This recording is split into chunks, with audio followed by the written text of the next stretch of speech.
একটা বিষয়ে নিজস্ব কিছু মতামত দিতে চাই। সেটি হলো আমাদের আওয়ামী পরিবারের আমাদের বর্তমান যে পরিস্থিতি বা গত 1.5 বছর সহ এখন পর্যন্ত যে সময়ের ভিতর দিয়ে, যে কঠিন সময়ের ভিতর দিয়ে আমরা যাচ্ছি, এই বিষয়গুলো নিয়ে কিছু কথা না বললেই নয়। আগেই বলেছি, এটি আমার একান্ত ব্যক্তিগত ভাবনা। আপনাদের অনেকেরই খারাপ লাগতে পারে, অনেকেরই ভালো লাগতে পারে। সবার যে ধারণা, তার প্রতি সম্মান রেখেই আমি কথাগুলো বলছি। প্রথমত, এই যে সামাজিক যোগাযোগ মাধ্যমে দেখতে পাচ্ছি যে রাষ্ট্রপতিকে নিয়ে আলোচনা, যে রাষ্ট্রপতি যে আওয়ামী লীগ সরকারের সময় নিয়োগপ্রাপ্ত যে রাষ্ট্রপতি এবং বর্তমান যে রাষ্ট্রপতি একই রাষ্ট্রপতি, এরপরও তিনি বিভিন্ন সময় যখন যে আসছে তার এজেন্ডা বাস্তবায়ন করছে। আসলে এই বিষয়গুলো নিয়ে এই মুহূর্তে আলোচনা করা বা তাকে নিয়ে আলোচনা করা আমাদের সময় নষ্ট ছাড়া আসলে কোনো কিছুই বলে আমার মনে হয় না। এবং সুপ্ত গুপ্ত বিভিন্ন ব্যক্তিকে নিয়ে যে কথাবার্তা বলা, এই আসলে আলোচনাগুলো, এগুলো আমাদের মূল লক্ষ্য থেকে আমাদেরকে সরিয়ে নিয়ে আসছে বলে আমি ব্যক্তিগতভাবে মনে করি। কারণ আমাদের আসলে এই মুহূর্তে দলীয় কিছু টেকসই বা সাস্টেনেবল এজেন্ডা থাকা উচিত। যেমন আমরা আগামী 1 বছর পরে বা 2 বছর পরে আমাদের আওয়ামী পরিবারকে কোথায় দেখতে চাই এবং সে লক্ষ্যে কী কী কাজ করা উচিত, সেই বিষয়ে আসলে সামগ্রিকভাবে আমাদের একটি সিদ্ধান্তে পৌঁছানো উচিত এবং উদ্যোগ নেওয়া উচিত এবং সেই অনুযায়ী কাজ করা উচিত। আবারও বলছি, সামগ্রিকভাবে। বিভিন্ন নেক্সাস বিভিন্ন জায়গা থেকে যাদের মতো করে কাজ করছে, তাদের সকলের কাজের প্রতি সম্মান রেখেই বলছি। আসলে এই যে কাজগুলো সবাই সবার জায়গা থেকে করছে, এই সকল সংগঠন বা সকল নেক্সাস বা সকল ব্যক্তিকে যদি একটি প্ল্যাটফর্মের বা একটি ছাতার নিচে নিয়ে আসা যায়, তাহলে আমাদের যে কর্মসূচি বা আমাদের কর্মকাণ্ডগুলো, এগুলো বাস্তবায়ন করা আরও বেশি সহজতর হবে বলে আমি ব্যক্তিগতভাবে বিশ্বাস করি।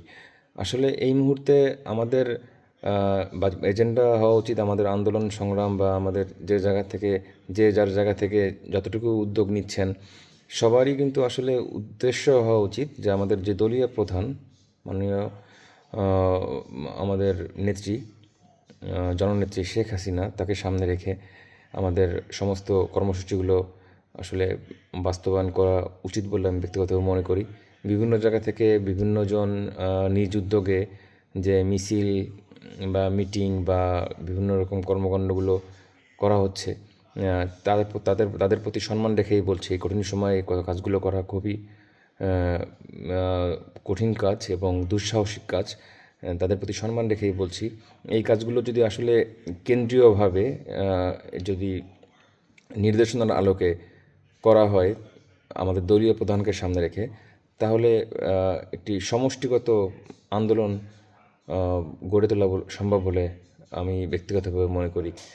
এবং আমাদের এই দলীয় কার্যক্রম বাস্তবায়ন বা আমাদের আরও বেশি সুসংগঠিত হওয়ার ক্ষেত্রে আমাদের প্রবীণ যে আর্থিকভাবে স্বাবলম্বী যারা নেতৃবৃন্দ রয়েছেন, তাদের একটি বড় ভূমিকা রাখা উচিত বলে আমরা মনে করি। কারণ দেখা যাচ্ছে যে আমাদের তৃণমূলের যে কর্মীরা রয়েছে, তাদের ইচ্ছা থাকা সত্ত্বেও কিন্তু তারা আর্থিক অবস্থার কারণে তারা কিন্তু অনেক কিছুই করতে পারে না, তাদের সামর্থ্যের অভাবে।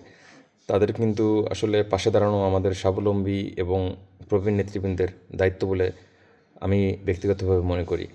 যারা প্রবীণ নেতৃবৃন্দ রয়েছেন, তাদের আসলে ভিতরে হীনমন্যতা কাজ করতে পারে যে আসলে যদি আবারও কখনো সুসময় চলে আসে, সুসময় আসে, সময়ের পরিক্রমায় টুমোরো এটি আসবে ইনশাল্লাহ, যদি আসে, আমাদের এই তরুণ প্রজন্ম, তরুণ নেতৃত্ব তাদেরকে কীভাবে গ্রহণ করবে, এই হীনমন্যতা তাদের ভিতরে কাজ করতে পারে। আমি তাদেরকে আসলে বলবো, অত্যন্ত শ্রদ্ধার সাথে বলবো যে দলীয় বৃহৎ স্বার্থের কথা চিন্তা করে আপনাদের উচিত আমাদের এই তরুণ নেতৃত্বের পাশে দাঁড়ানো। কারণ আমাদের এই তরুণ নেতৃত্বের অনেকেই কিন্তু এখনও জেলে রয়েছেন, তাদেরকে নিয়ম বহির্ভূতভাবে অ্যারেস্ট করা হয়েছে। কোনো না কোনোভাবে জামিন হলেও তাদেরকে আরেকটি মামলায় তাদেরকে অ্যারেস্ট দেখিয়ে আবার জেলে রাখা হচ্ছে এবং দিনের পর দিন তারা এই মিথ্যা মামলায় জেলে থাকার কারণে কিন্তু মানসিকভাবে ভেঙে পড়ছে এবং তাদেরকে দেখে কিন্তু আমাদের আরও অনেক নেতাকর্মীরা কিন্তু উৎসাহ হারাচ্ছে। আসলে আমাদের প্রবীণ নেতৃবৃন্দরা যদি দায়িত্বশীল ভূমিকা পালন না করে, তাহলে আমাদের যে তরুণ নেতৃত্ব বা আমাদের যে তরুণ প্রজন্ম এখন নিজ নিজ উদ্যোগে যারা কাজ করছে, একটা সময় দেখা যাবে তাদের এই কাজের স্পৃহাও কমে আসবে। কারণ যেখানে আসলে কোনো সহযোগিতা নেই, পারস্পরিক শ্রদ্ধাবোধ নেই, যেখানে পারস্পরিক সহযোগিতাপূর্ণ কোনো মনোভাব নেই বা বিন্দুমাত্র প্রচেষ্টা নেই, সেখানে কিন্তু আসলে একটা সময় পরে অনুপ্রেরণা এমনিতেই হারিয়ে যায়। এটাই বাস্তবতা। সো আমাদের এই মুহূর্তে আমাদের লক্ষ্য হওয়া উচিত সামগ্রিক ব্যক্তি কেন্দ্রিক চিন্তা না করে বা কোনো নেক্সাস কেন্দ্রিক চিন্তা না করে সামগ্রিকভাবে আসলে আওয়ামী লীগ, ছাত্রলীগ, যুবলীগ থেকে শুরু করে আওয়ামী পরিবারের যত সংগঠনগুলো রয়েছে তাদেরকে একটি প্ল্যাটফর্মে নিয়ে এসে সামগ্রিকভাবে কোনো উদ্যোগ নেওয়া এবং সেটি বাস্তবায়ন করা, এবং সেটি অবশ্যই আমাদের দলীয় প্রধান তাকে সামনে রেখে করা উচিত। আমাদের জননেত্রী শেখ হাসিনাকে সামনে রেখেই করা উচিত।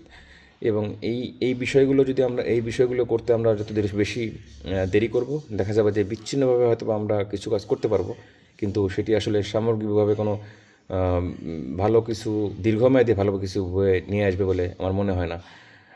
কারণ এই নেক্সাস যার জায়গা থেকে কাজ করছে, অনেকের রাজনৈতিক পরিচয় আছে, অনেকেই আবার রাজনৈতিক পরিচয় নেই, অনেকের চাওয়া পাওয়া থাকতে পারে, এবং এটাই বাস্তবতা। রাজনীতি করতে গেলে মানুষ আসলে কেউ রাজনীতিতে আসে আর্থিকভাবে লাভবান হওয়ার জন্য, এবং কেউ রাজনীতিতে আসে তার কাজের উপর ভিত্তি করে মূল্যায়নের আশায়। সো সবার জায়গা থেকে প্রত্যক্ষ পরোক্ষভাবে চাওয়া পাওয়া রয়েছে, এবং সেই বিষয়ে কিন্তু খোঁজখবর রাখা আমাদের শীর্ষ নেতৃবৃন্দের জন্য কিন্তু খুব কঠিন কোনো কাজ নয়। কারণ আওয়ামী লীগ, যুবলীগ, ছাত্রলীগ, স্বেচ্ছাসেবক লীগ থেকে শুরু করে আওয়ামী পরিবারের যত সংগঠন রয়েছে, প্রত্যেকের যদি সংগঠনের শীর্ষ নেতৃবৃন্দ তাদের যে কর্মসূচিগুলো পালিত হচ্ছে সেই নেতাকর্মীদের উপর যদি খোঁজখবর রাখে, তাহলে কিন্তু অটোমেটিক এটি চলে আসবে আসলে কারা কী করছে কোন জায়গা থেকে, এবং সেই বাস্তবতায় কিন্তু সবাইকে সবার জায়গা থেকে মূল্যায়ন করা কিন্তু খুব কঠিন কোনো কাজ হবে না বলে আমি বিশ্বাস করি।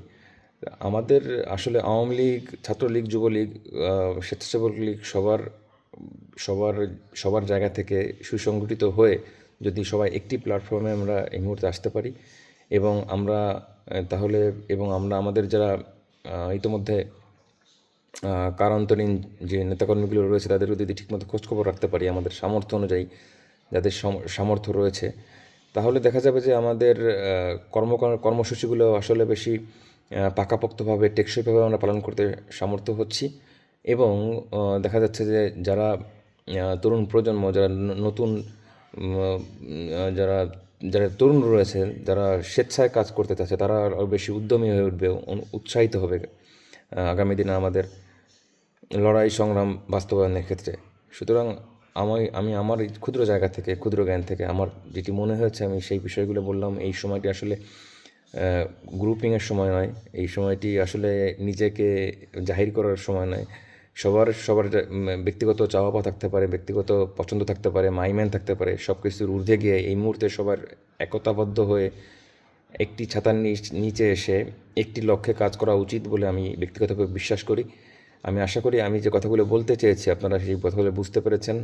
আমার এই কথার কারণে যদি কেউ কষ্ট পেয়ে থাকেন, আমাদের আওয়ামী পরিবারের আমি দুঃখ প্রকাশ করছি, এবং সে দায় একান্ত আমার নিজের। আমার চাওয়া একটাই, আওয়ামী পরিবার বিচ্ছিন্নভাবে কাজ না করে সবাই একটি প্ল্যাটফর্মে এসে সবার জায়গা থেকে পারস্পরিক একটি চমৎকার যোগাযোগ থাকবে, এবং কোথায় কোন কর্মসূচি কীভাবে বাস্তবায়ন করা যায়, এবং আগামী 1 বছর বা 2 বছর পরে আমরা আমাদের দলকে কোন জায়গায় দেখতে চাই সেই লক্ষ্যমাত্রা নির্ধারণ করে আমরা আমাদের যে সাংগঠনিক যে গতিশীলতা সেটি আনতে আমরা সমর্থ হব বলে আমি বিশ্বাস করি। এই আশাবাদ এবং বিশ্বাস রেখে আমি আমার কথাগুলো শেষ করছি। সবাইকে ধন্যবাদ। সবাই ভালো থাকবেন। জয় বাংলা, জয় বঙ্গবন্ধু।